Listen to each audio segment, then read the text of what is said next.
Okay, మొదటగా ఈ యొక్క అవకాశం ఇచ్చినందుకు దేవునికి వందనాలు చెల్లిస్తున్నాను. అలాగే నా యొక్క ఆత్మీయ తల్లిదండ్రులు బిషప్ శామ్యూల్ పట్ట మరియు పాస్టర్ మర్లిన్ పట్ట గారికి కూడా నాకు ఇచ్చిన అవకాశాన్ని బట్టి వందనాలు చెల్లిస్తున్నాను. అయితే వాక్యం ద్వారా ఒక ప్రాముఖ్యమైన సత్యం ఈ మధ్యకాల సమయం మీ అందరికీ చూపించబోతున్నాను. అయితే గమనించండి, ఎప్పుడు కూడా నేను వాక్యం పంచుకోకముందు నా జీవితంలో నేను పంచుకుంటున్న సత్యాన్ని అనుభవించే మాట్లాడుతాను అన్నమాట. అనుభవం లేకుండా చాలా తక్కువ. నేను ఎప్పుడు కూడా వాక్యం ఏదైతే పంచుకుంటానో అది అనుభవం లేకుండా ఇప్పటివరకు ఎప్పుడు కూడా మాట్లాడలేదు. అంటే ఏ వాక్యం అయితే నేను పంచుకుంటానో ఆ వాక్యాన్ని నా జీవితంలో నేను క్రియారూపంలో పెట్టి దాని యొక్క ఫలము చూసినప్పుడే ఆ సత్యాన్ని నేను సంఘంలో కానీ నాకు అవకాశం వచ్చినప్పుడల్లా కూడా పంచుకుంటాను అనమాట. అయితే గమనించండి, అలాంటి ఒక ప్రాముఖ్యమైన సత్యం కొన్ని సంవత్సరాల క్రితం నేను నేర్చుకున్న సత్యం, బహుశా 20 సంవత్సరాల క్రితం నేర్చుకున్న సత్యం ఇది. ఈ సత్యాన్ని నా జీవితంలో నేను పాటించి ఎప్పుడైతే దీని యొక్క ఫలితం నేను అనుభవించానో అనేకమైన అద్భుత కార్యాలు, అసాధ్యమైన పరిస్థితుల నుంచి విడుదల పొందానన్నమాట. అయితే ఏదైతే నేను వాక్యం ద్వారా మీకు చూపించబోతున్నానో ఆ సత్యాన్ని కనుక మీరు ప్రశ్నించకుండా మీ జీవితంలో పాటించినట్లయితే ఖచ్చితంగా మీ పరిస్థితులు ప్రస్తుతం ఎలా ఉన్నప్పటికీ కూడా మీరు పరిష్కారం పొందుకుంటూ దేవుని యొక్క వాక్యం మీ జీవితంలో నెరవేర్చబడటం చూస్తారు. నమ్మిన వారు ఆమేన్ చెప్పండి. కాబట్టి మీ యొక్క బైబిల్ ఉన్నట్లయితే మొదటి సమూయేలు 30వ అధ్యాయము మొదటి 4 వచనాలు చదువుకుందాం. మొదటి సమూయేలు 30వ అధ్యాయము మొదటి 4 వచనాలు.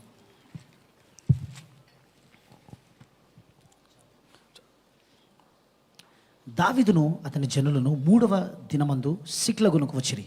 అంతలో అమాలేకీయులు దండెత్తి దక్షిణ దేశం మీదను సిక్లగు మీదను పడి కొట్టి దానిని తగులబెట్టి ఘనులనేమి అల్పులనేమి అందులోనున్న ఆడువారందరినీ చెరపట్టుకుని చంపక వారిని తీసుకుని వెళ్ళిపోయి ఉండిరి. దావీదును అతని జనులను పట్టణమునకు వచ్చి అది కాల్చబడి ఉండుటయు తమ భార్యలు కుమారులను కుమార్తెలను చెరలోనికి కొనిపోబడి ఉండుటయు చూచి ఇక ఏడ్చుటకు శక్తి లేకపోవునంతగా బిగ్గరగా ఏడ్చిరి. గమనించండి, మొదటి 3 వచనాలు గమనించినట్లయితే ఏం జరిగిందో వాక్యం మనకి తెలియపరుస్తుంది అన్నమాట కదా. దావీదు తన మనుషులు సుమారు 600 మనుషులు ఉన్నారు ఆ కాలంలో, ఆ సమయంలో దావీదుతో. వారందరూ కూడా పట్టణం నుంచి బయట ఉన్నప్పుడు అమాలేకులు పట్టణంపై దండెత్తి, వాక్యం ఏం రాయబడి ఉంటుంది, ఏదైతే వారు ఎత్తుకుపోగలిగారో అదంతా కూడా ఎత్తుకుపోయి ఏదైతే తీసుకోలేకపోయారో వాటన్నిటిని కూడా కాల్ చేశారని వాక్యంలో రాయబడి ఉంటుంది అనమాట. అయితే జరిగిన సంఘటనను చూసి 4వ వచనంలో వాక్యం ఏం రాయబడి ఉంటుంది, ఇక బలము లేక అంటే శక్తి లేనంత బిగ్గరగా వారందరూ ఏడ్చారంట. అయితే గమనించండి, ఈ యొక్క వాక్య భాగం అంటే ప్రత్యేకంగా 4వ వచనం చదివినప్పుడు ఆశ్చర్యపడ్డాను అనమాట. ఎందుకంటే ఎవరి గురించి అయితే వాక్యం ఇక్కడ మాట్లాడుతుందో వారు సామాన్యులు కాదు, ధైర్యవంతులు, ఓటమిని ఊరుకొని ఒప్పుకునేవారు కాదు, అలాంటి మనుషులు అన్నమాట. మనం దావీదుని గమనించినట్లయితే అప్పటికి తను ఒక సింహాన్ని, ఎలుగుబంటిని, గొలాయతుని చంపిన వ్యక్తి కదా. ఎప్పుడైతే గొలాయతును చూసి సౌలు తన సైన్యం అంతా కూడా వెనుకం చేసిందో దావీదు ఒక్కడే 17 సంవత్సరాలు ఉన్న కుర్రోడు ముందని చేసి గొలాయతుని ఓడించిన వ్యక్తి అనమాట. అంటే వీరు ఎవరి గురించి అయితే వాక్యం ఇక్కడ మాట్లాడుతుందో వారు సామాన్యులు కాదు, వీరందరూ కూడా ధైర్యవంతులు, యుద్ధశూరులు అన్నమాట. అంటే ఒక సమస్య ఎదురైతే ఆ సమస్య నుంచి ఎలా తప్పించుకోవాలో అని ఆలోచించే వ్యక్తులు కాదు, ఆ సమస్యను ఎదుర్కొంది ఎలా గెలుపొందాలని ఆలోచించే వ్యక్తులు అనమాట వీళ్ళందరూ కూడా. నాకు సమయం లేదు కానీ మనము 2 సమూయేలు 22, 23 అధ్యాయాలు గమనించినట్లయితే చదివినట్లయితే అక్కడ దావీదు మనుషుల గురించి రాయబడి ఉంటుంది వాక్యంలో. అంటే వారు చేసిన క్రియలు, వారు చేసిన కార్యాల గురించి వాక్యంలో రాయబడి ఉంటుంది అనమాట. మీరు ఎప్పుడైనా సమయం తీసుకొని ఈ 2 అధ్యాయాలు చదివినట్లయితే మీకు అర్థమవుతుంది నేను చెప్తున్నాను. ఎందుకంటే ఈ వ్యక్తులు అంటే ఈ 600 మంది దావీదుతో పాటు ఈ 600 మంది సామాన్యులు కాదు, ఊరుకునే ఓటమిని ఒప్పుకునే మనుషులు కాదు వీరు. అలాంటి మనుషులు వాక్యంలో ఏం రాయబడి ఉంటుంది, శక్తి లేనంత బిగ్గరంగా ఏడ్చారంట. చూడండి, దాన్ని బట్టి మనకి ఏమర్థమవుతుంది, ఎలాంటి పరిస్థితుల్లో ఉన్నారంటే వారు ఇక నిరీక్షణ లేదు మాకు, మేము పోగొట్టుకున్నంతా కూడా తిరిగి పొందుకోలేము, మార్గం లేని పరిస్థితుల్లో ఉన్నామనే అనే పరిస్థితికి వారు వచ్చారని ఆలోచించారు. కాబట్టి ఇక శక్తి లేనంత బిగ్గరగా ఏడ్చారంట వాక్యంలో రాయబడి ఉంటుంది అన్నమాట. అయితే గమనించండి, దీన్ని బట్టి నేను నేర్చుకున్న విషయం ఏంటంటే సాధారణంగా మనం ఎప్పుడైనా అసాధ్యమైన పరిస్థితులు కానీ ఇబ్బందులు కానీ కష్టాల ద్వారా వెళ్తుండగా సరి అయిన ప్రశ్నలు అడగటము పరిష్కారానికి మార్గం తీస్తుంది అన్నమాట. నేను ఎక్స్ప్లెయిన్ చేస్తాను, గమనించండి, నేను వివరిస్తాను, గమనించండి జాగ్రత్తగా, మళ్ళీ చెప్తాను. సాధారణంగా ఎప్పుడైతే మనము అసహజమైన పరిస్థితులు కానీ ఇబ్బందులు కానీ మన జీవితంలో ఎదుర్కొంటామో అలాంటి పరిస్థితుల్లో సరి అయిన ప్రశ్నలు అడగటం మన పరిష్కారానికి మార్గం తీస్తుంది అన్నమాట. మీరు అనొచ్చు, సరైన ప్రశ్నలు అడగటం అంటే ఏంటి పాస్టర్ అన్నప్పుడు ఒక సంఘటన చెప్తాను, నా జీవితంలో జరిగిన సంఘటన ఇది. సుమారు సంవత్సరం క్రితం జరిగిన సంఘటన ఇది. ఆ రోజు శుక్రవారం ఆరాధన అయిపోయిన తర్వాత నేను ఇంటికి వెళ్ళి భోజనం చేసి పడుకుందామని సిద్ధం అవుతుంటే నాకు ఒక కాల్ వచ్చింది. చెన్నై నుంచి ఒక సిస్టర్ కాల్ చేసి తన కొరకు ప్రార్థన చేయమని రిక్వెస్ట్ చేస్తే నేను ప్రార్థన చేశాను. కానీ ప్రార్థన చేయకముందు తను నాతో ఏం చెప్పిందంటే తన సమస్య గురించి చెప్పింది. తను ఏం సమస్య ఎదుర్కొంటుంది, ఎలా తనకు తన భర్త మధ్య మనస్పర్ధలు ఉన్నట్టు, అంతేకాకుండా తన భర్త మాట వినకపోవటము, అంతేకాకుండా తనకు ఒక 8 సంవత్సరాల కుమారుడు ఉన్నాడు. ఆ కుమారుడు కూడా బాగా రెబిలియస్గా తయారాడు. పాస్టర్ అసలు మాట వినట్లేదు, నాకు దయచేసి నా కుటుంబం కొరకు ప్రార్థన చేస్తారా అని అరౌండ్ 10-10:30 రాత్రి ఫోన్ చేసిందనమాట. నేను ప్రార్థన చేయమని చెప్పింది కాబట్టి నేను ఫోన్లో ప్రార్థన చేసేసి ఆమెనని ఫోన్ కట్ చేసాం అనేసరికి తను ఒక మాట అన్నది. ఏమనంటే, పాస్టర్ గారు మిమ్మల్ని ఒక ప్రశ్న అడగగలనా నేనంటే, సరేమో 10:30 అవుతుంది అని చెప్పలేదు, ఆలోచించుకున్నాను.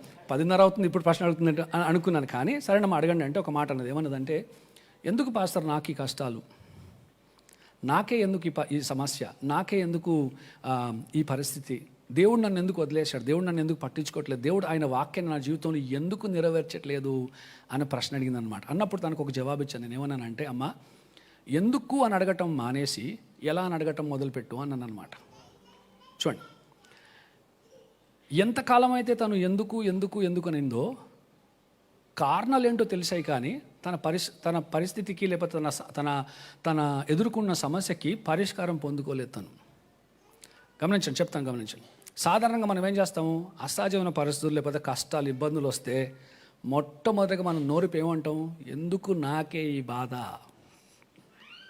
అర్థమవుతుందని చెప్పింది కదా. సాధారణంగా మనం ఏం చేస్తాము, ఎందుకు నాకే ఈ కష్టం, ఎందుకు దేవుడు నన్ను వదిలేశాడు, ఎందుకు నన్ను దేవుడు పట్టించుకోవట్లేదు, ఎందుకు దేవుడు నా ప్రార్థన ఆలకించట్లేదు, ఎందుకు నేను ఈ సమస్యలో ఉండాలి, ఎందుకు ఈ సమస్యలో జీవించాలి, ఎందుకు అని అడుగుతాం. కానీ చాలా తక్కువ మనలో ఎలా అని అడుగుతాం అన్నమాట. చూడండి, నేనేమన్నాను, ఎప్పుడైతే మనం అసాధ్యమైన పరిస్థితులు ఎదుర్కొంటున్నామో లేదా సమస్యలు, ఇబ్బందులు ఎదుర్కొంటున్నామో, అలాంటి సమయంలో సరి అయిన ప్రశ్న అడగటం వల్ల మన పరిస్థితికి మనం పరిష్కారం పొందుకోగలము. తప్పు ప్రశ్న అడిగితే కారణాలు కనుక్కుంటాము కానీ పరిష్కారం పొందుకోలేము. చూడండి, ఎందుకు అంటే కారణాలు తెలుస్తాయి. బహుశా మనలో కొంతమంది ఏం చేస్తారు, నా జీవితం ఇలా ఉండడానికి నా భర్తే కారణం. ప్రశ్న ఎందుకు అని అడిగాం కాబట్టి. లేకపోతే కొంతమంది భర్తలు, నా భార్య వల్లే నా జీవితం ఇలా ఉంది. మళ్ళీ ఏం ప్రశ్న అడిగాడు, ఎందుకు అని అడిగాడు కదా. నా స్నేహితుడు నన్ను ఇలా మోసం చేశాడు కాబట్టి ఈ పరిస్థితుల్లో ఉన్నాను అంటే, గమనించండి, ఎందుకు అని అడిగినంతసేపు మనము ఆ పరిస్థితికి లేకపోతే ఆ ఇబ్బందికి, ఆ కష్టానికి కారణం పొందుకుంటాము, కానీ వాటి నుంచి బయటికి వచ్చే పరిష్కారం పొందుకోలేము. వినండి, పరిష్కారం పొందుకోవాలంటే ప్రశ్న మార్చాలా. ప్రశ్న మార్చకపోతే కారణాలు పొందుకుంటాం కానీ పరిష్కారం పొందుకోము. కాబట్టి ఎందుకు అని అడగటం మానేసి, ప్రభువా ఉంది, నాకు సమస్య ఉంది, అసహజమైన పరిస్థితిగా కనిపిస్తుంది, నిరీక్షణ లేని పరిస్థితి ఉంది ప్రభువా, బాగా కష్టంగా ఉంది, కానీ ఎందుకు అని అడగను ప్రభువా, ఈ పరిస్థితి నుంచి నేను ఎలా బయటికి రావాలా అని అడిగితే ఖచ్చితంగా దేవుడు పరిష్కారం చూపిస్తూ మిమ్మల్ని ఆ పరిస్థితి నుంచి, అసహజమైన పరిస్థితి నుంచి బయటికి లాగలడు. చూడండి, మనం ఏం చదువుకున్నాం ఇక్కడ, 4వ వచనం, వారు జరిగిన సంఘటన చూసి ఒక నిర్ణయానికి వచ్చారు. ఏం నిర్ణయానికి వచ్చారు, ఇంకా మాకు నిరీక్షణ లేదు, మేము పోగొట్టుకుందంతా కూడా తిరిగి పొందుకునే అవకాశం మాకు లేదు అని నిరీక్షణ కోల్పోయి శక్తి లేనంత బిగ్గరగా ఏడ్చారంట. చూడండి, ఇంకా ముందు ఏం జరుగుతుందో చూద్దాం. 5వ వచనం, యెజ్రెయేలీయులైన అహినోయము, కర్మేలీయుడైన నాబాలు భార్యను అబిగయీలు అను దావీదు 2 భార్యలు చెరలోనికి కొనిపోవడగా చూచి దావీదు మిక్కిలి దుఃఖపడెను. మరియు తమ కుమారులను బట్టి కుమార్తెలను బట్టి జనులకందరికీ ప్రాణము విసిగినందున రాళ్ళు రువ్వి దావీదును చంపుదుము రండని వారు చెప్పుకొనగా దావీదు తన దేవుడైన యెహోవాను బట్టి ధైర్యము తెచ్చుకొనెను. చూడండి, 6వ వచనంలో ఏమంటుంది వాక్యంలో, పరిస్థితి 4వ వచనంకి ఆగిపోలేదు. ఎందుకంటే వారు శక్తి లేనంత బిగ్గరంగా ఏడ్చి అక్కడి నుంచి ఇంకా ముందుకెళ్ళారంట. ఆ మిగతా 600 వారు ఏమన్నారు, జరిగిన సంఘటనకి కారణము దావీదు, కాబట్టి దావీదుని రాళ్ళతో రువ్వి చంపేద్దామనే నిర్ణయానికి వస్తారనమాట. చూడండి, ఈ కథ ముగిసేవారికి మనం గమనించినట్లయితే కథ మొదలైనప్పుడు అసాధ్యమైన పరిస్థితి, నిరీక్షణ లేదు, మార్గం లేని పరిస్థితి. కానీ 18-19 వచనం వచ్చేసరికి పరిస్థితుల్లో సంపూర్ణ మార్పు వచ్చి దావీదు గెలుపొందాడనమాట. వాక్యంలో ఏం రాయబడి ఉంటుందంటే, తను ఏదైతే పోగొట్టుకున్నాడో చిన్నదైనను పెద్దదైనను ఏది కూడా పోగొట్టుకుండా తిరిగి పొందుకున్నాడు అని వాక్యంలో రాయబడి ఉంటుంది అనమాట. అయితే ఎప్పుడైనా నేను ఇలాంటి సంఘటనలు లేదా వాక్యంలో వాక్య భాగాలు చదివితే నాతో నేను కొన్ని ప్రశ్నలు అడుగుతాను అనమాట. మొదటగా పరిస్థితి ఎలా ఉండింది, చివరికి పరిస్థితి ఎలా మారింది, ఈ 2 ప్రశ్నలు ఖచ్చితంగా అడుగుతాను. 3 ప్రాముఖ్యమైన ప్రశ్న నేను అడిగేది ఏంటంటే, పరిస్థితుల్లో మార్పు రావడానికి ఏం చేశారు అని ప్రశ్న అడుగుతాను అనమాట. చూడండి, దావీదు కానీ అబ్రహాము కానీ లేకపోతే యోసెఫ్ కానీ వారి జీవితంలో పొందుకున్న అద్భుత కార్యాలు నా జీవితంలో నేను పొందుకోవాలంటే ఇంగిత జ్ఞానం ఏం చెప్తుంది, వారు ఏం చేశారో మనం చేయాలి. అవునా? అబ్రహాము ఏం చేశాడో చేయకుండా అబ్రహాము ఆశీర్వాదం కావాలంటే వెరితనం కదా.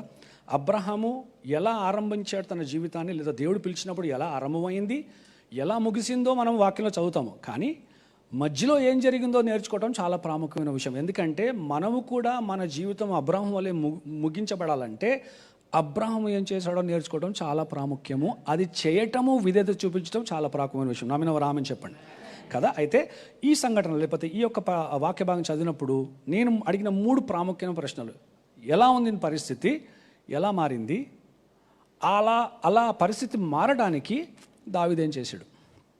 చూడండి, వాక్యం ఏం రామంటే 6వ వచనంలో వారందరూ కూడా ఒక నిర్ణయానికి వచ్చారంటే ఏంటి, దావీదుని చంపేయాలని నిర్ణయానికి వచ్చారు. ఎందుకంటే జరిగిన సంఘటనకు దావీదే కారణమని వారు నిర్ణయించుకున్నారు. చూడండి, ఆ యొక్క పరిస్థితికి ఎలా వచ్చారు వారు, ఎందుకంటే వారు ఒక ప్రశ్న అడిగారు. ఏం ప్రశ్న అడిగారు? జరిగిన సంఘటనకి కారణం ఎవరు, అంటే ఎందుకు జరిగింది అని అడిగారు అనమాట. అడిగినప్పుడు ఏం దొరికింది వాళ్ళకి కారణం దొరికింది, కానీ పరిష్కారం దొరకలేదు. అవునా? కారణం ఏమి? దావీదు. కాబట్టి వారందరూ ఏం చేశారు, దావీదుని చంపేద్దామని నిర్ణయించుకున్నారన్నమాట. కానీ అలాంటి పరిస్థితుల్లో వాక్యంలో ఏం రాబడి ఉంటుంది, దావీదు ఒక్కడే సరి అయిన ప్రశ్న అడిగాడంట.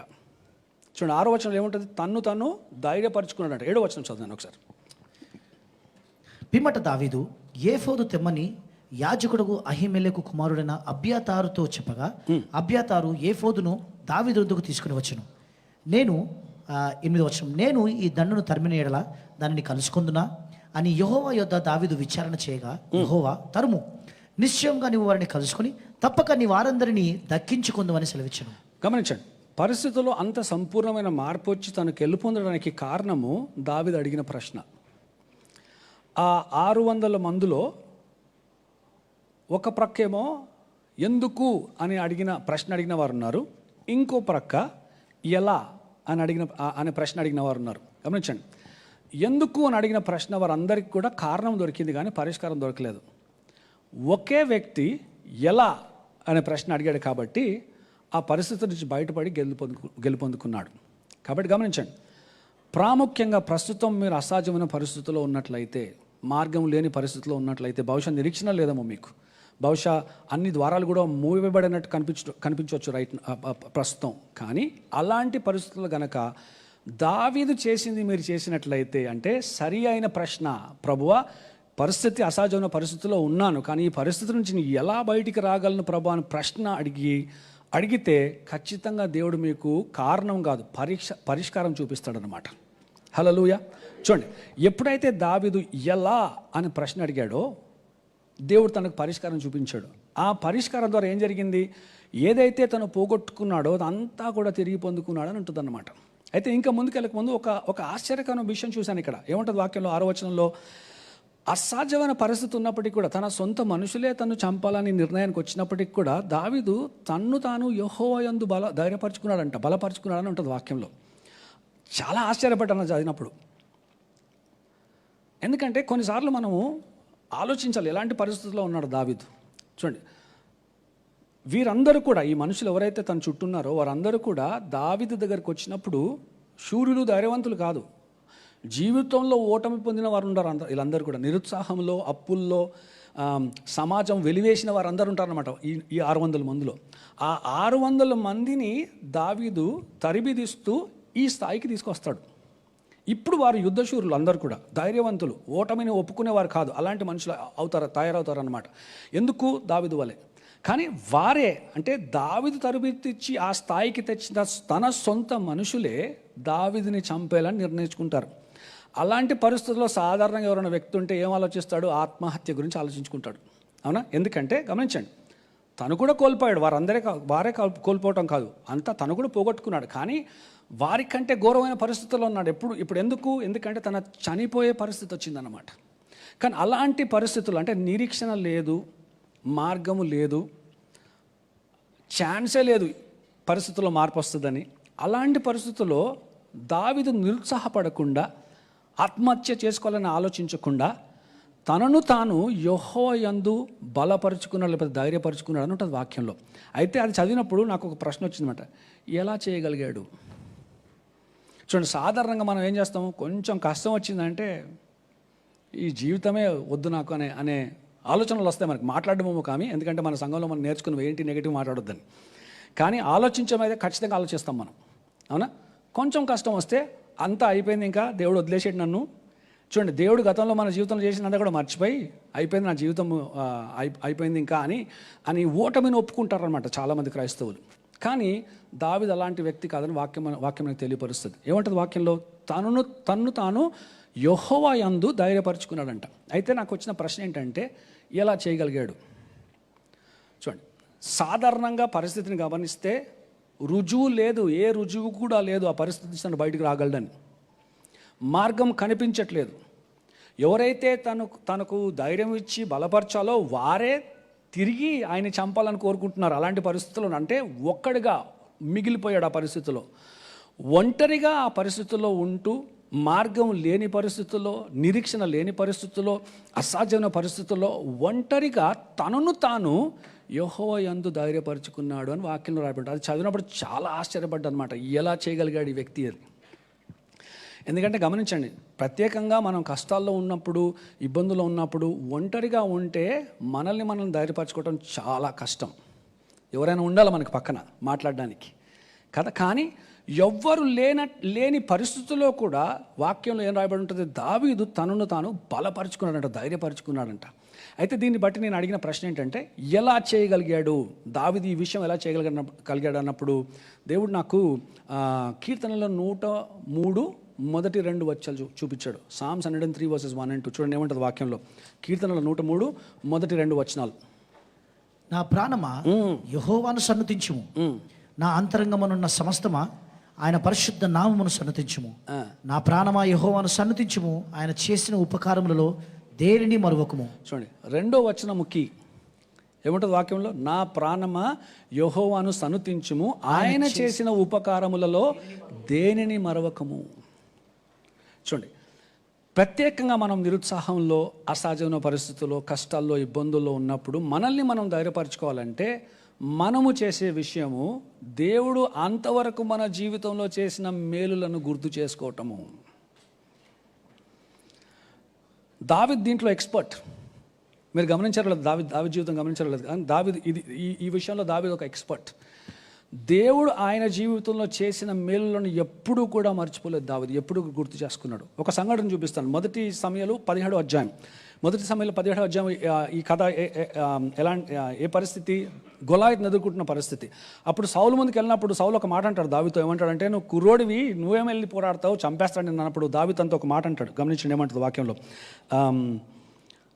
మొదటి సమయాలు 17వ అధ్యాయం 37వ వచనం. 17:37 వచనం. సింహము యొక్క బలము నుండి, ఎలుగుబంటి యొక్క బలము నుండి నన్ను రక్షించిన యెహోవా. ఎవరు రక్షించారు? చూడండి, తన ధైర్యము, తన బలము, తన నిబ్బరం అంతా కూడా తన సొంత శక్తిలో లేదు. ఎవరిని గుర్తు చేసుకుంటున్నాడు? నేను చంపాను సింహాన్ని, లేదా నేను ఎలుగుబంటిని చంపాను అనట్లేదు దావీదు. ఏమంటున్నాడు? సింహము నుండి, ఎలుగుబంటి నుంచి కాపాడిన యెహోవా ఈ ఫిలిష్తీయుల చేతిలో నుండి కూడా నన్ను విడిపించినని చెప్పాను. ఈ ఫిలిష్తీయుల చేతుల నుంచి కూడా నన్ను విడిపించడని చెప్పినాను. ఎవరంటారు? దావీదు చెప్పాడు అనమాట. చూడండి, ఎప్పటికీ కూడా దావీదు తన జీవితంలో దేవుడు గతంలో తన జీవితంలో చేసిన మేలును మర్చిపోలేదు. కాబట్టి నా నమ్మకం ఏంటంటే, ఆ రోజు మొదటి సమయంలో 30 అధ్యాయంలో తనున్న ఆ పరిస్థితిలో తన్ను తాను ఎలా ధైర్యపరుచుకున్నాడంటే దానికి జవాబు దేవుడు అంతవరకు తన జీవితంలో చేసిన మేలులను గుర్తు చేసుకున్నాడు. చూడండి, మనతో అంటే చాలామంది క్రైస్తవులతో వచ్చే బాధ ఏంటంటే 20 సంవత్సరాల క్రితం మనం ఎదుర్కొన్న కష్టాన్ని మనం గుర్తుపెట్టుకుంటాము, 20 రోజుల ముందు దేవుడు చేసిన మేలును మర్చిపోతాం. ఎప్పుడైనా ఎవరైనా సాక్ష్యం చెప్పడం విన్నారా? మీరు గమనించారు? నేను గమనిస్తాను, చాలా సాక్ష్యాలు చెప్తే నేను గమనిస్తాను. ఎందుకంటే 5 నిమిషాలు సాక్ష్యం చెప్తే మీరు గమనించారో లేదో 4 నిమిషాలు కష్టం గురించి చెప్తారు, ఏం కష్టం ఉండిందో చెప్తారు, 1 నిమిషము దేవుడు ఏం చేశాడో చెప్తారు. అవునా?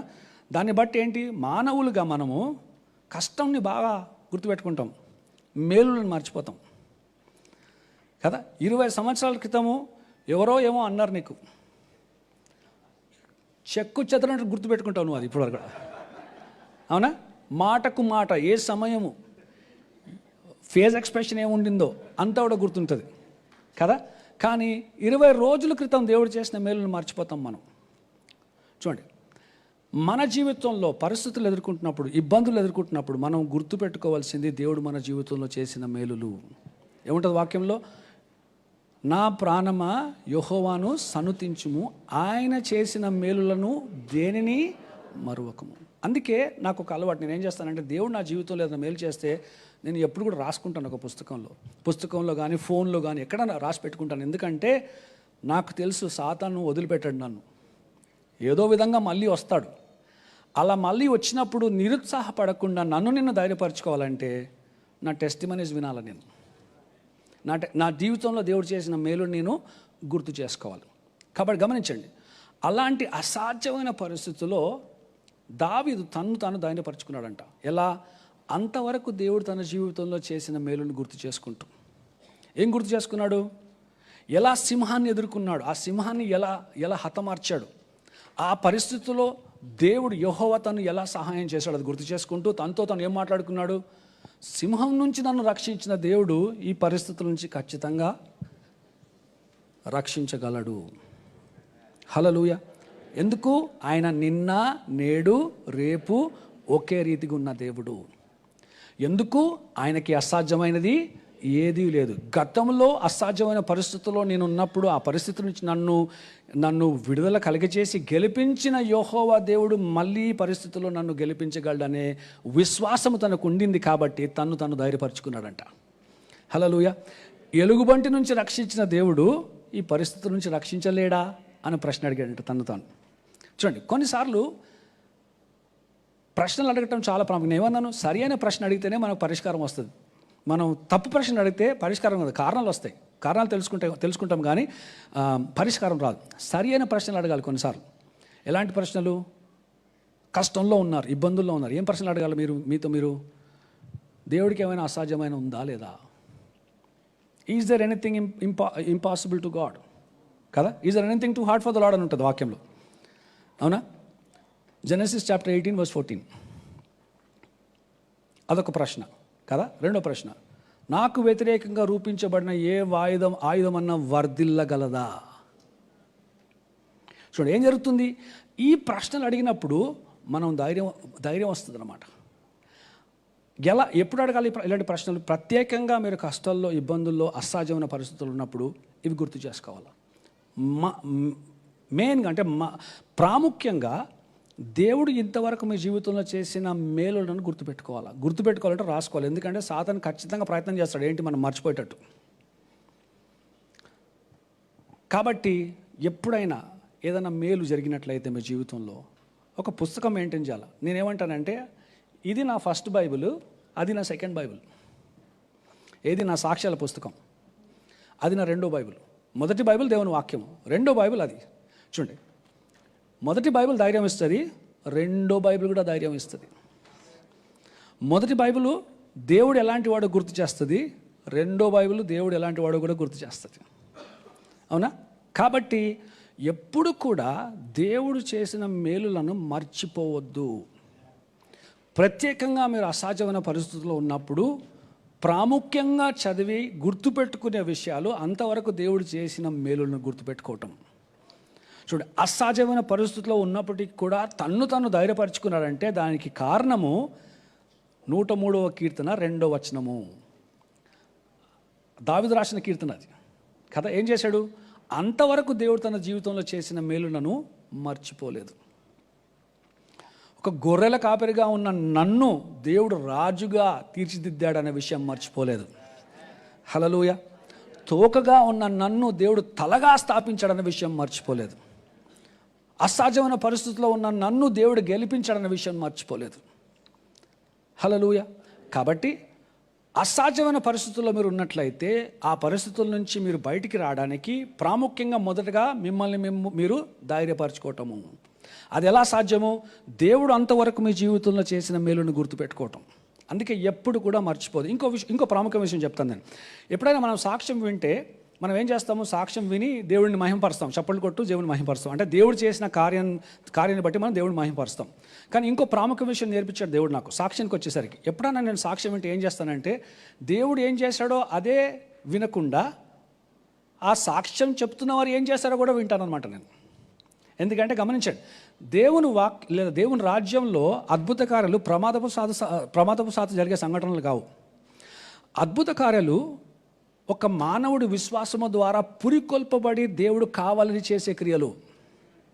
చాలా ప్రాముఖ్యమైన విషయం ఇది. అద్భుత కార్యాలు ప్రమాదపు సాధు జరగవు దేవుడు రాజ్యంలో. మన జీవితంలో ఒక అద్భుత కార్యం జరిగిందంటే అది ఎందుకు జరిగింది? నా విశ్వాసము ద్వారా దేవుడు పురికొల్పబడి కావాలని చేసిన విషయం అన్నమాట. కాబట్టి ఎవరైనా సాక్ష్యం పంచుకుంటే నేను కేవలం దేవుడు వారి జీవితంలో ఏం చేశాడో వాటిని ఆ విషయాన్ని గమనించకుండా ఆ వ్యక్తి కూడా ఏం చేశాడో గమనిస్తానన్నమాట. ఎందుకంటే అలాంటి సాక్ష్యం నాకు ఉండాలంటే ఆ వ్యక్తి చేసింది నేను చెయ్యాలా కదా? ఆ వ్యక్తి చేసింది నేను చేయకుండా ఆ వ్యక్తి పొందుకున్న సాక్ష్యం నేను పొందుకోవాలంటే వెరితనం సాధ్యం కాదు. కాబట్టి సాక్ష్యం ఎప్పుడైనా వింటున్నప్పుడు సాక్ష్యంలో కూడా సాక్ష్యం ద్వారా కూడా దేవుడు మాట్లాడతాడు. నాతో జరిగిన చాలాసార్లు అలాంటి సంఘటనలు.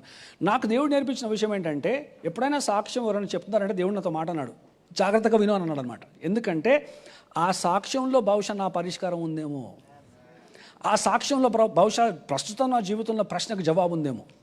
హల్లెలూయా. అందుకే సంఘంకి వచ్చినప్పుడు కేవలం వాక్యం పంచుకుంటున్నప్పుడే అటెన్షన్ పెట్టొద్దు. ప్రతిసారి అంటే ఆరంభం నుంచి ముగిసేంత వరకు అటెన్షన్లో ఉండాలి. ఎందుకంటే మనకి తెలియదు దేవుడు ఎప్పుడు మాట్లాడతాడు. దేవుడు మాట్లాడితే ఖచ్చితంగా పరిస్థితుల్లో మార్పు వచ్చి మీ జీవితాలే మారిపోతాయి. హల్లెలూయా. కాబట్టి దావీదు ఏం చేశాడు? మొదటగా తను ధైర్యపరచుకున్నాడట. రెండోది ఏం చేశాడు? సరి అయిన ప్రశ్న అడిగాడు.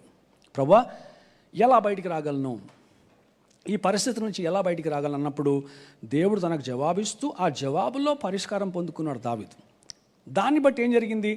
అంతవరకు తను కోల్పోయింది అంతా కూడా, ఏది కూడా కొద్దిదైనను పెద్దదైనను చిన్నదైన ఏది కూడా పోగొట్టకుండా అంతా కూడా తిరిగి సమకూర్చుకున్నాడంట దావీదు. హల్లెలూయా. చూడండి, సాధారణంగా ఎవరైనా ఇంట్లో దొంగలు పడితే ఏం జరుగుతుందండి? పోలీసు పట్టుకున్నారనుకోండి, దొంగలు పట్టుకున్నాను, వాడు దోచుకుపోయిందంతా దొరుకుతుందా? సాధారణంగా జరుగుతుందా? జరగదు, అవునా? ఖచ్చితంగా కొంచెం పోతుంది, అవునా? కానీ దావీదు విషయంలో అలా కాదు. 18th వర్స్ చూడండి, చదవండి ఒకసారి. 18వ వచనం. ఈలాగున్న దావీదు అమాలేకీలు దోచుకుని పోయిన దానంతటినీ తిరిగి తెచ్చుకొనెను, మరియు అతడు తన 2 భార్యలను రక్షించెను. 19. కుమారులేమి కుమార్తెలేమి దోపుడు సొమ్మేమి వారు ఎత్తుకొని పోయిన దానంతటిలో కొద్దిదేమి గొప్పదేమి ఏదియూ తక్కువ కాకుండా దావీదు సమస్తమును రక్షించెను. ఆ విషయం కేవలం దేవుడితోనే సాధ్యము. ఎందుకంటే ఎవరైనా ఇంట్లో దొంగలు పడితే తిరిగి దొరికిందంటే సమస్తం దొరకటం సాధ్యం కాదు కదా. కానీ దావీదు విషయంలో వాక్యం ఏమంటుంది? కొద్దిదైనను కొంచెమైనను పెద్దదైన ఎక్కువైనను అంతా కూడా తిరిగి పొందుకున్నాడంట దావీదు. ఎందుకంటే అది దేవుడు చేసిన కార్యం తన జీవితంలో. చూడండి, ఇదంతా కూడా ఎలా ఆరంభమైంది? సరి అయిన ప్రశ్నతో. దావీదు ఎందుకు ప్రభువా నాకు ఈ బాధ అని అడగలేదు.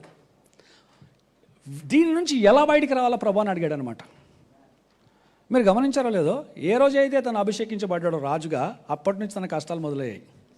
అప్పటి వరకు చాలా శాంతి సమాధానంలో బతికాడు కదా. తన గొర్రెలను తను చూసుకుంటూ పాటలు పాడుకుంటూ దేవుని స్తుతిస్తూ జీవించాడు.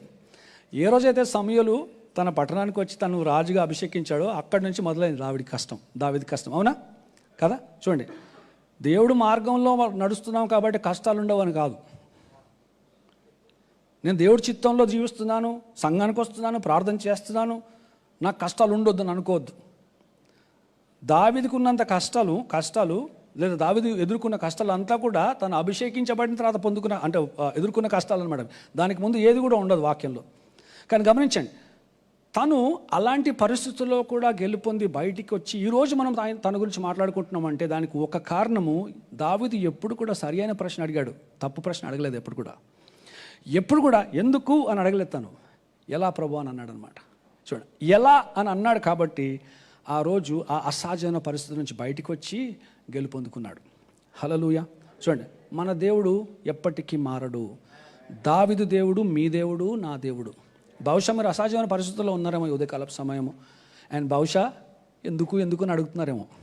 చూడండి, మీకు గనక నా జీవితంలో మార్పు రావాలా, ఈ పరిస్థితుల నుంచి నేను బయటికి రావాలా, నేను ఈ అసహజమైన పరిస్థితుల నుంచి బయటికి రావాలి, గెలుపొందాలనే ఆశ ఉన్నట్లయితే మొట్టమొదటిగా మీరు చేసే విషయం మీ ప్రశ్న మార్చటము. ఈ రోజు నుంచి దేవుడి దగ్గరికి వెళ్ళి ప్రభా ఎందుకని అడగటం మానేసి, ప్రభా ఈ పరిస్థితుల నుంచి నేను ఎలా బయటికి రావాలా అని మీరు అడిగినట్లయితే ఖచ్చితంగా చెప్తున్నాను, ఈ సంవత్సరం చివరిలోపు మీకున్న కష్టం ఏది కూడా ఉండదు. అంతేకాకుండా ఇంతవరకు సాతాను మీ దగ్గర నుంచి దొంగలించిందంతా కూడా గొప్పదైనను చిన్నదైనను పెద్దదైనను అంతా కూడా తిరిగి పొందుకుంటారు. ఎందుకంటే మన దేవునికి అసాధ్యమైనది ఏది లేదు, ఆయన చేయలేని విషయం ఏది లేదు. దేవునికి సమస్తము సాధ్యము. కానీ సరి అయిన ప్రశ్న అడగాల. అయితే నేనేం చెప్పాను, సుమారు 20 సంవత్సరాల క్రితం తెలిసిన సత్యం ఇది నాకు. ఆ రోజుల్లో మా కుటుంబం ఒక సమస్యలో ఉండి మేము అప్పులో ఉన్నాం. అప్పటికి బహుశా 20 సంవత్సరాలు అప్పులో ఉండి మేము. అయితే ఎంత ప్రయత్నం చేసినా కూడా మా నాన్నగారు అప్పు కట్టలేకపోయారు అనమాట. దాన్ని బట్టి ఏం చేశారో తను అనారోగ్యం పాలయ్యారు. అయితే నేను ఒక్కడనే కొడుకు, నాకు 2 సిస్టర్స్ ఉన్నారు, నేను ఒక్కడనే కొడుకు. ఆ అప్పు భారం నా పైకి వచ్చింది 20 సంవత్సరాలు, 2004 కరెక్ట్, మంచి గుర్తు నాకు. అయితే అప్పుడు నేను కూడా ఈ సమస్య ఎదురైనప్పుడు అప్పుడే పరిచర్లో ఫుల్ టైం మినిస్ట్రీ జాయిన్ అయ్యి బహుశా 4 సంవత్సరాలు అవుతుంది. ఎక్కువ ఆదాయం లేదు, ఇన్కమ్ ఎక్కువ లేదు, ఆరంభిస్తున్నాను ఇంకా మినిస్ట్రీ అప్పుడే. ఆ సమయంలో ఈ భారం వచ్చింది నా మీదకి, ఎందుకంటే నాన్నగారు అనారోగ్యం పాలయ్యారు అనమాట. నేను ఒక్కడనే కొడుకును కాబట్టి ఇండియాలో తెలుసు కదా తండ్రిది అలా వచ్చింది. వస్తే నేను ప్రశ్నలు అడగడం మొదలుపెట్టాను. ఎందుకు ప్రభా, నేను సేవ చేస్తున్నాను కదా, నాకు ఎందుకు బాధ, ఎందుకు అన్నాను. చూడండి, నా జీవితాన్ని సమర్పించుకున్నాను, సంపూర్ణ సేవలోకి వచ్చాను కదా, ఎందుకు నాకు ఈ బాధ, ఎందుకు ఏం చేయట్లేదు నువ్వు అని అడిగాను అనమాట. అలా అడుగుతుండగా దేవుడు నాతో ఒకసారి మాట్లాడి ఈ సత్యాన్ని తెలియపరిచాడు. ఏం చేశాడంటే దేవుడు, ఎందుకు అని అడగడం మానేసి ఎలా అని అడగటం ఆరంభించాను అన్నాడు అనమాట. అయితే అప్పటి నుంచి ప్రార్థన చేయడం మొదలుపెట్టాను. ప్రభా, కష్టం ఉంది నాకు తెలుసు, 20 సంవత్సరాల నుంచి ఈ కష్టానికి మేము పరిష్కారం పొందుకోలేకపోతున్నాం, ఆ విషయం కూడా తెలుసు నాకు. మా నాన్నగారు సర్వశక్తులా ప్రయత్నం చేశారు, కానీ కూడా దీని నుంచి బయటికి రాలేకపోయారు, అది కూడా తెలుసు నాకు.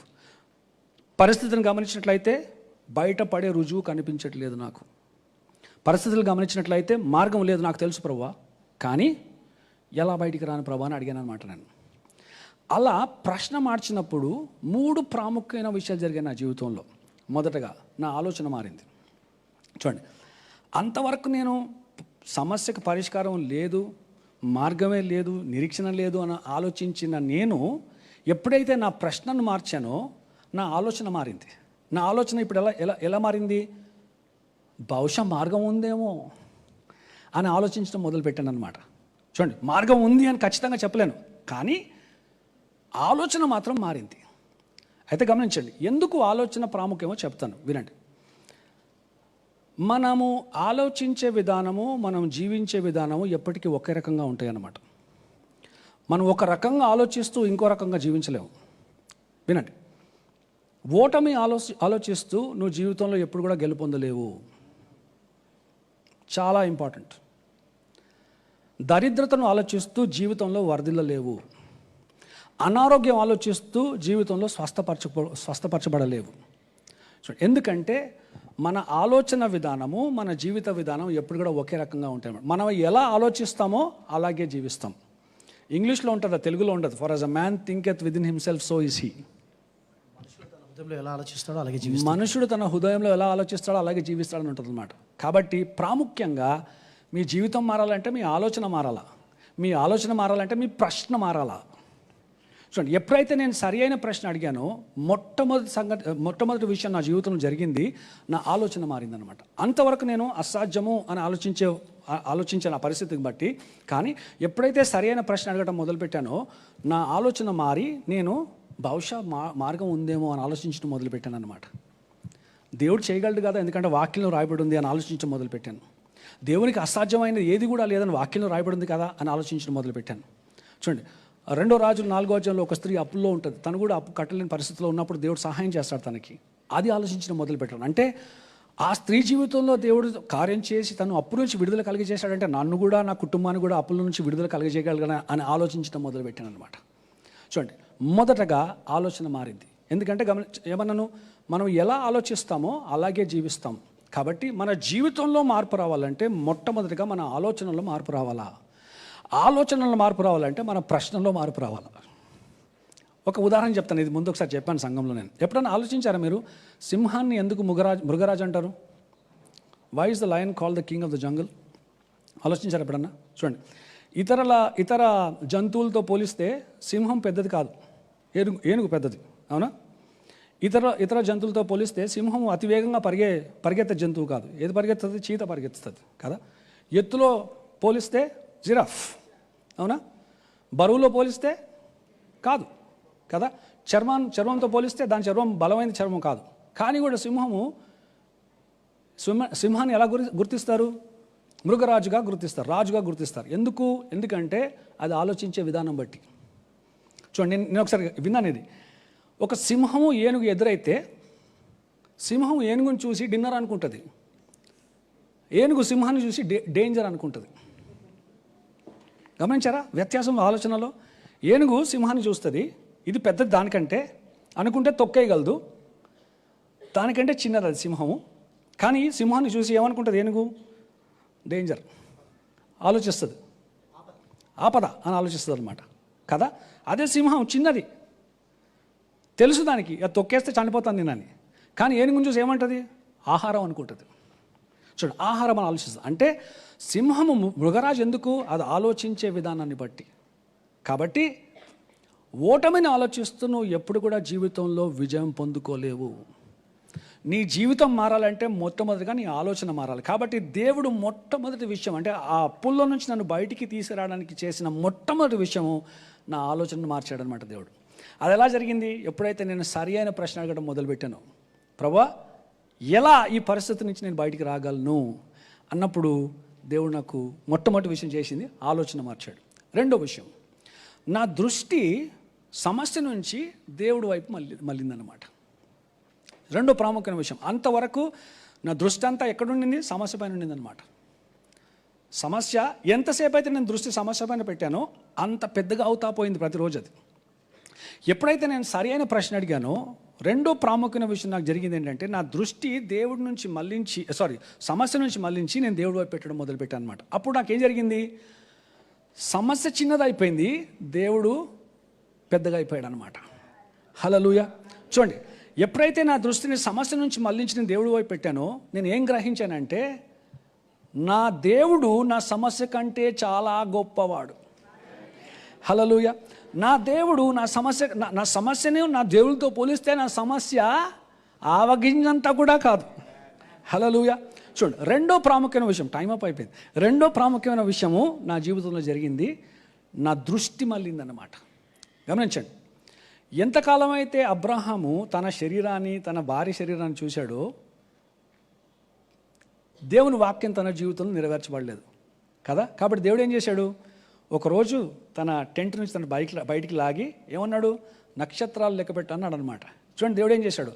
దృష్టిని మార్చాడు.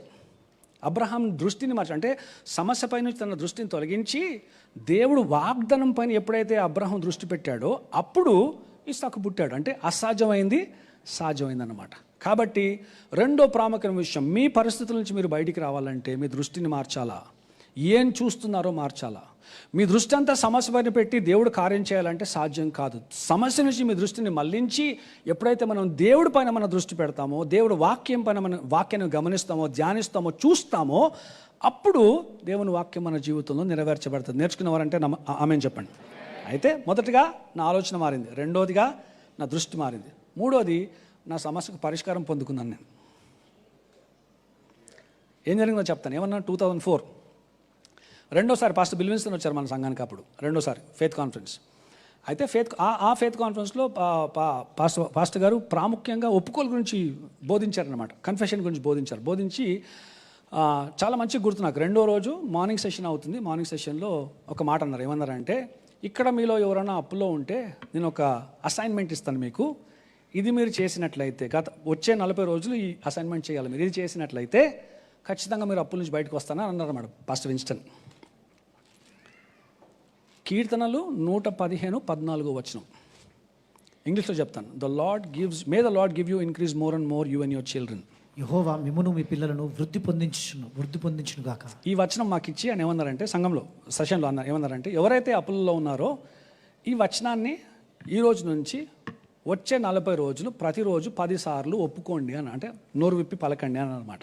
ఈ వచనం పలకండి అన్నాడు. అని ఏమన్నారంటే, పాస్టర్ గారు ఏమన్నారంటే, ఇది కనుక మీరు చేసినట్లయితే వచ్చే 40 రోజుల్లోపు మీరు అప్పుల నుంచి బయటకు వచ్చేస్తారు అని అన్నాడు. పాస్టర్ అన్నారు.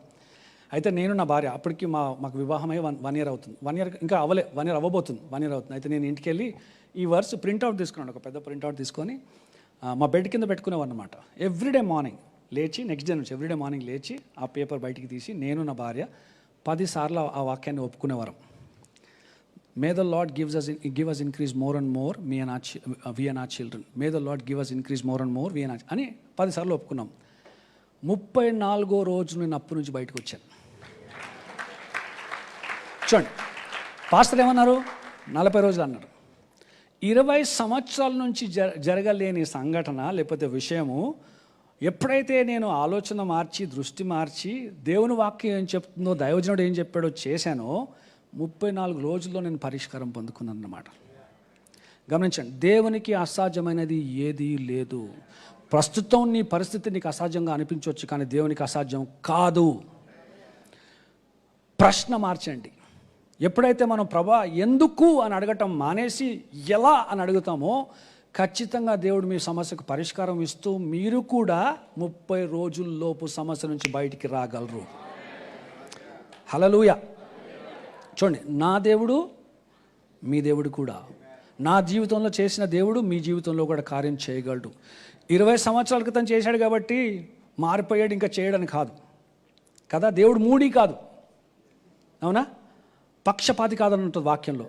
నేను కనుక వాక్యం ఏం చెప్తుందో చేస్తే, పరిస్థితులు ఎలా ఉన్నప్పటికీ కూడా దేవుడు ఖచ్చితంగా ఆయన వాక్యాన్ని నా జీవితంలో నెరవేరుస్తూ నన్ను ఆశీర్వదించగలడు, దీవించగలడు, మిమ్మల్ని కూడా ఆశీర్వదించి దీవించగలడు. కాబట్టి వినండి, సమస్య ఎలా ఉన్నప్పటికీ కూడా ప్రశ్న మాత్రం మీరు మార్చి, ప్రభువా ఈ పరిస్థితి నుంచి ఎలా బయటికి రావాలి, నేను ఈ అనారోగ్యం నుంచి నేను ఎలా బయటికి రావాలి, ఈ యొక్క అప్పుల నుంచి నేను ఎలా బయటికి రావాలి, ఈ లాసెస్ నుంచి నేను ఎలా బయటికి రావాలి అని మీరు సరి అయిన ప్రశ్న అడిగితే, ప్రార్థన చేస్తే ఖచ్చితంగా దేవుడు మీకు జవాబిస్తూ మీ సమస్యకు పరిష్కారం ఇవ్వగలడు. హల్లెలూయా. గమనించండి, మనకంటే ఎక్కువ మనల్ని ఆశీర్వదించాలనే ఆతృత దేవుడికి ఉంటుంది. తెలుసా మీకు? తెలుసా? ఎప్పుడైనా ఆలోచించారు దాని గురించి? మనకంటే ఎక్కువ ఆతృత ఆయనకు ఉంటుంది మనం బయటికి రావాలని. మనకంటే ఎక్కువ ఆతృత ఆయనకు ఉంటుంది మనం స్వస్థత పొందుకోవాలని, మనం అప్పుల నుంచి బయటికి రావాలి, మనం కష్టాల నుంచి బయటికి రావాలి, మనం శాంతి సమాధానంలో జీవించాలని మనకంటే ఎక్కువ ఆతృత ఆయనకు ఉంటుంది. అంటే వెయిట్ చేయలేడు దేవుడు. ఎంత సమయం అవసరం దేవుడికి? సరి అయిన ప్రశ్న అడిగేంత సమయం చాలు దేవుడికి, అంతే. చూడండి, వాక్యంలో ఏముంటుంది? దావీదు ఎప్పుడైతే దేవుని సరి అయిన ప్రశ్న అడిగాడో, 3 రోజుల్లో, 4 రోజుల్లో, 3 సంవత్సరాల తర్వాత ఇవ్వలేదు దేవుడు జవాబు, వెంటనే జవాబు ఇచ్చాడు. మీరు ఆ కథ చదివినట్లయితే ఏం గ్రహిస్తారో తెలుసా? 24 గంటల లోపు దావీదు పరిస్థితుల్లో సంపూర్ణమైన మార్పు వచ్చింది. కేవలం 3 days 24 hours. నెక్స్ట్ డే అంటే తెలుస్తుంది అనమాట. 24 hours అంటే 24 గంటల్లో దావీదు పరిస్థితుల్లో సంపూర్ణమైన మార్పు వచ్చింది. అప్పుడు వరకు తను ఏమైతే పోగొట్టుకున్నాడో అంతా కూడా తిరిగి పొందుకున్నాడంట. కాబట్టి ఎలాంటి సమస్య ఉన్నా, ఎలాంటి పరిస్థితి ఉన్నా సరి అయిన ప్రశ్న అడగటం మొదలు పెట్టండి. మొట్టమొదటిగా ఆయన మేలులను మరవద్దు. ఇంతవరకు నేను అసైన్మెంట్ ఇస్తాను మీకు కూడా. నేను ఇంతవరకు దేవుడు మీ జీవితంలో చేసిన మేలును గుర్తు చేసుకుంటూ ఇంటికి వెళ్ళి ఒక పుస్తకం కొనుక్కొని రాయండి. ఖచ్చితంగా చెప్తాను, కొంతమందికి ఒక పుస్తకం సరిపోదు, మనలో కొంతమందికి ఒక పుస్తకం సరిపోదు కదా. బహుశా మనం 66 పుస్తకాలు రాయలేము మనం కూడా. ఎందుకంటే దేవుడు మన జీవితంలో ఇంతవరకు అన్ని కార్యాలు చేశాడు, అన్ని మేలు చేశాడు. హల్లెలూయా. ఖచ్చితంగా చెప్తున్నాను, ఆ పుస్తకం ఫినిష్ చేసే లోపు మీ ప్రాబ్లం ఫినిష్ అయిపోతుంది. ఎందుకంటే అనుమానం నుంచి విశ్వాసంలోకి అడుగు పెడతారు మీరు ఆయన మేలుని గుర్తు చేసుకుంటున్నప్పుడు. అసహజమైన పరిస్థితుల నుంచి సాధ్యంలోకి అడుగు పెడతాం మనం ఆయన మేలుని గుర్తు చేసుకున్నప్పుడల్లా కూడా. కాబట్టి మొట్టమొదటిగా ఆయన మేలుని గుర్తు చేసుకుంటూ ఎందుకు అని అడగటం మానేసి ఎలా అని అడగటం మొదలు పెట్టండి. ఖచ్చితంగా చెప్తున్నాను, దావీదు జీవితంలో చేసినట్టు, లేకపోతే నా జీవితంలో చేసినట్టు ఈ నెల అద్భుతాల నెలగా మార్చగలడు దేవుడు మనకి. హల్లెలూయా. నమ్మిన వారు ఒకసారి గట్టిగా హల్లెలూయా చెప్పాలి. ఆమేన్. తలలోచుకున్నట్లయితే ప్రార్థన చేస్తాను. పరిశుద్ధ గొప్ప దేవా, నీకు వందనాలు చెల్లిస్తున్నాం ప్రభువా. మరొకసారి యొక్క అద్భుత అవకాశం మాకు ఇచ్చినందుకు, నీ యొక్క వాక్యం ద్వారా మాతో మాట్లాడినందుకు నీకు వందనాలు చెల్లిస్తున్నాం ప్రభువా. వాక్యం విన్నవారిగా కాకుండా విన్న వాక్యాన్ని ప్రభా క్రియారూపంలో పెట్టి వాక్యానికి విధేయత చూపించడానికి మాకు సహాయం దయచేయమని యేసుక్రీస్తు నామంలో ప్రార్థించి వేడుకుంటున్నాము.